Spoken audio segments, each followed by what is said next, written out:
Les fidèles de l'église du christianisme céleste de Saint-Michel de Chofa, de Zonkwea Gandoupé, du pasteur Emmanuel Linkpon Rossoumion-Letton se sont mobilisés de divers horizons pour la réussite totale du pèlerinage annuel sur la paroisse Saint-Michel de Chofa de Zonkwea Gandoupé. Les manifestations marquant la naissance de Jésus-Christ ont démarré depuis ce vendredi 23 décembre par plusieurs activités spirituelles.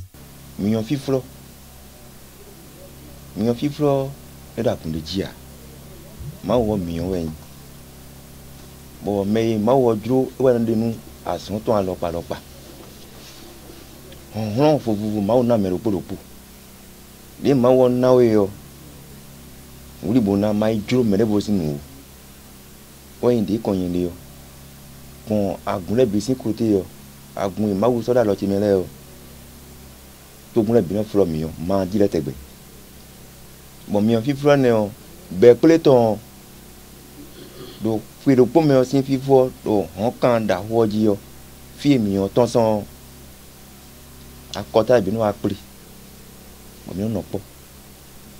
On foyer sur. Ben non, hein, qui guan tout, on guiba. Mon dio kunu petole. Mon alva vo petole vojo. Oui, à son ami, on va essayer. Bon, à son ami, bon, coup de dali, bon, tournant dali. N'a tout bien pour aider vous-même. Quand on dit que je suis venu, je suis venu à 0,1. Quand oui, ça m'a tombé, je suis venu à Consisté, je suis venu à Papa Samuel Joseph Chofabi. Quand on dit que je suis venu, je suis venu à Rome. Je suis venu à Jésus-Christ. Beaucoup de Korota Kamba, Bahuero Tijawe, no Koto Mitibeni, Tuna, Tadakwe, Deji, Sedakanu, Mimi Akusingo, le Tovile, et si notre webide, le Kango, le Koto Miru, Tofosi, et Kumbandi. À en croire les évangélistes et certains collaborateurs du pasteur Emmanuel Linkpon Rossoumion-Letton, les prescriptions au niveau de l'église du christianisme céleste sont respectées scrupuleusement avec une touche particulière qui est imprimée à cet événement la nuit de ce vendredi 23 décembre. Vous savez, nous combattons l'esprit et non la chair. On tournait autour du feu, d'un feu dévorant. Vous l'avez constaté avec moi hier. Yes. C'était pour combattre l'esprit mauvais. Parce qu'on a constaté que en Afrique, surtout au Bénin, que la sorcellerie est galopante.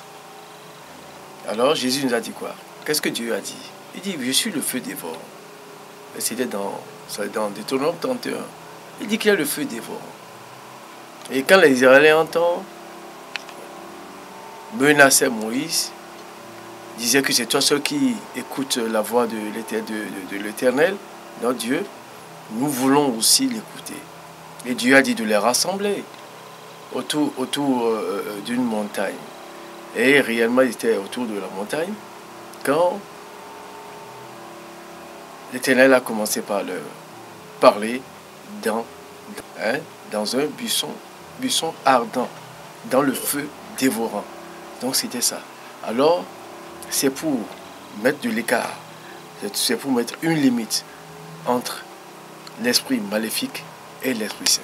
Huta hugan huta sinuiwa we sorofi ewenyi kwada ho memiton do nte wezo meimo me to miton elilo dioto wa gumi imi yeme mi me di nambo tuno dioto wa nugboyo esi azo nu minazo mi so jando don ero nu akwedo nu kuntun don mi kwizon lejeje bo nu mi bia nu kuntun don me bi no pele mo dison to to me nu minado nu bo mi lio gbon elo sin dalio dioto fie ebe asosin bo aso wa de yo fine mi so yoro do para bo yoro huta bo mi dele de gbe bo aso wa einu bo bo wa enodo jawo nuyi do ati agan we abe ando atianji o meri no do mon me gan we ajo edo nya ya atianji unkuron elo we unkuron kulen gato bodo me ku go me gbigbo we ko so boko khozinde boko so do abulume bo e mo no gbigbo we chopatan ko foyo de se bio to wa igbede yo e wa le unu gbigbo we yo bon yero pata non nous mettons kaduna ku avec atuno dioto anubo. Cette cérémonie constitue plusieurs atouts, nous clarifie le pasteur Emmanuel Nekpon à Rosumioleton et ses fidèles.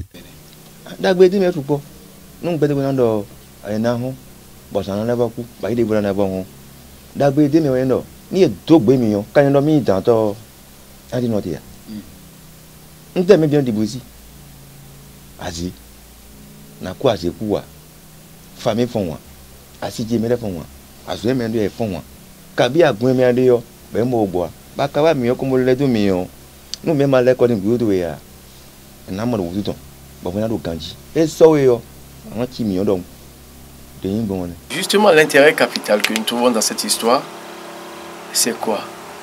On est menacé. Il n'y a pas d'avancement, il y a du retard, les maladies, voyez-vous, les morts subites. Alors, cette cérémonie d'hier, par exemple, nous épargne de toutes de tous ces mots. Voilà un peu. Voilà. Les fidèles de l'église de Saint-Michel de Chofa de Zouroué à Gandoupé ayant pris part aux différentes activités de ce pèlerinage apprécient et justifient les raisons liées à leur attachement à cette église.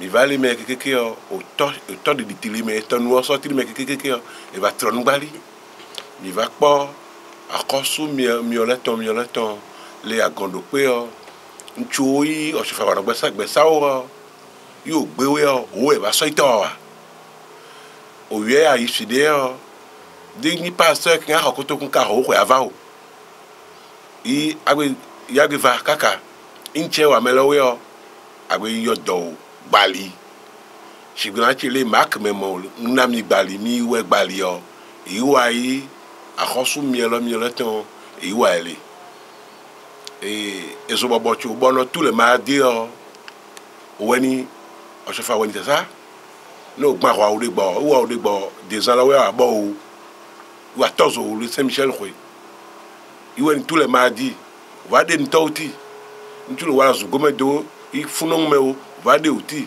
le wa modo kaka sini eve wa na mo le eve ke amo le google po chef amo le google po ke dans la amina melo le noraka de po magie il so ya gba go pa de ko kho le go e ta mi pledo il va bodole o mi chu gan nyo de so wo go mi o chu ya dire nyon no we o mi o gba nyon so pa do ve vitan mo mi dan ai nyon na melo no ava no mi nu no ko yi o de va o yi ko yi ani enu yite o kaka che o ti o wa nyu no mi we o I mi o va poto khwe o mi o ya ge va ito no hono no mi o va no hono ko gbe o yi ko nu ayite o no mi de va no hono yo agbe nyo le mi se ate mi ri nínú iná ta dala na yen ní tèmi o kan tèmi ri nínú ẹni pé dada tó wà nú ẹ ó pọ̀ nítorí ẹnikẹ́ni tó bá wá ìdí náà yẹn tó bá lọ báyìí nǹkan dáadáa náà máa ń sọ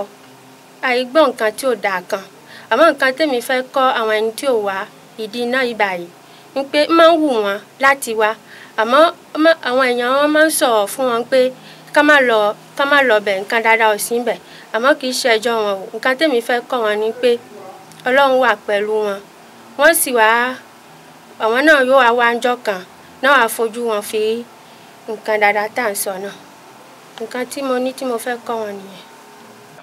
Jáwé mọ̀rẹ́jì inú jáwó bọ̀ èsì tìmẹ̀ nú ìgbẹ̀rẹ̀ àtìmẹ̀ ọ̀ ẹ̀ àtìmẹ̀ sí 31 décembre 31 décembre bẹ́ẹ̀ ká kó pè mẹ́ ló mi bẹ́ẹ̀ nù ẹ̀ zinzan tí mo bẹ́ẹ̀ àgùn irọ́ mẹ́ ọ̀ nú lè kọ́tàn mi mọ̀ pọ̀n ló ń bí àgùn mẹ́ tí mo bẹ́ẹ̀ gbígbọ́wé yìí tí ń bẹ̀rẹ̀ yín gbígbọ́wé náà ti yọ ewu ebi pátápátá nkobuloko kande deme même mon rouron les coton nous bedo nsero papa oshofa blue chau bo nyen yi wenen mo yen so inele de me amon we monde do egbezangwe yo nous et nous et l'anglais pour l'instant nous sommes nous et mon de cette papa chopaton et lié le boy nous mieux.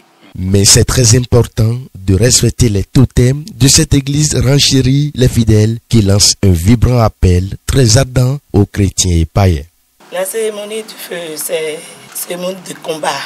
Parce que dans notre vie, nous avons dans notre famille, dans notre entourage, dans notre quartier, nous avons des méchants, il y a la sorcellerie, il y a tout.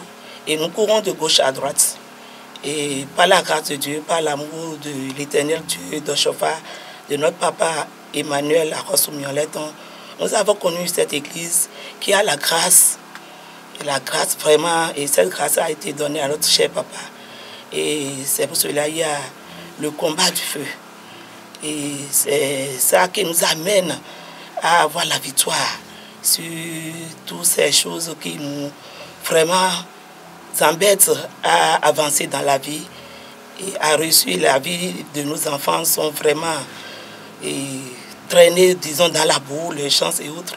Et je dirais à nos mamans d'amener nos enfants, d'être toujours là à la prière du mardi, vendredi, et pour pouvoir obtenir la grâce.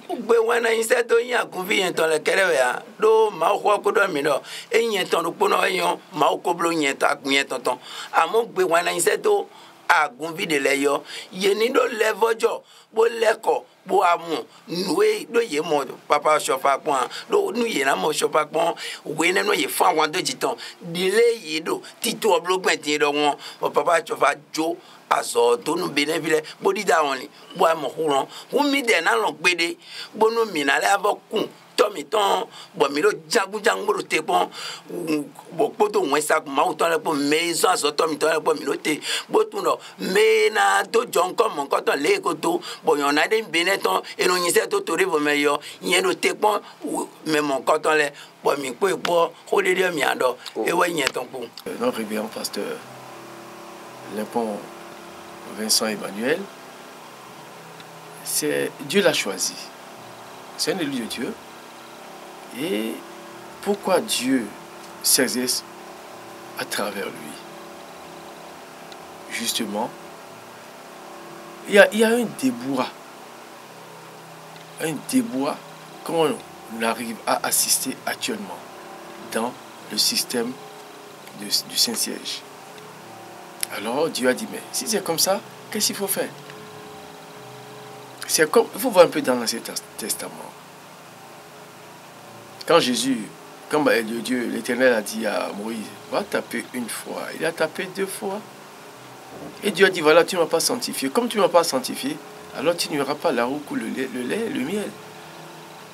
Alors, qui va choisir quelqu'un parmi vous? Et c'est là que Jésus a été choisi. C'est de la même manière. Parce que nous avons ce qu'on appelle constitution bleue, que les gens ont ignoré. Alors c'est ça notre loi fondamentale. Les cultes ont été révisés. Alors on dit justement que ce que l'esprit veut, on a constaté que ce que l'esprit veut, la chair ne veut pas. Parce que l'esprit est l'opposant de la chair. Ils sont en opposition. Justement c'est ça. Alors, nous disons quoi? Nous allons faire justement ce que Papa Oshofa, notre très cher fondateur, ce qu'il a voulu, ce qu'il a fait, ce qu'il a été commandé, on lui a commandé, ce que l'Éternel lui a commandé de faire. Et il a commencé par le faire. Tout ce qu'il faisait était dans des révélations. On ne corrige pas une révélation. C'est l'erreur grave, ça. Une conduite spirituelle n'est pas une conduite charnelle. Qu'on comprenne, les deux choses ne sont pas... Il y a incompatibilité entre les deux choses. Justement, c'est ça. Ceux qui nous écoutent, ceux qui n'ont qu'à venir mettre la main à la pâte avec nous, ils vont mieux comprendre. C'est beaucoup mieux que d'aller acheter les moutons, et puis les poulets quelque part, et de l'eau rouge, tout ça. On n'en a pas besoin. Non, non, non. Parce que la langue là est sanctifiée. Dieu a dit, demandez, je vous donnerai. Ils ne sont pas encore en retard. Mieux vaut tard que jamais. Mais ils vont venir un jour. Les fidèles venus des paroisses annexes du siège mondial de l'église ont bénéficié de plusieurs bénédictions à travers plusieurs séries de combats. Vivement que les prochaines éditions se déroulent dans les meilleures conditions pour révéler le nom de cette église au monde entier.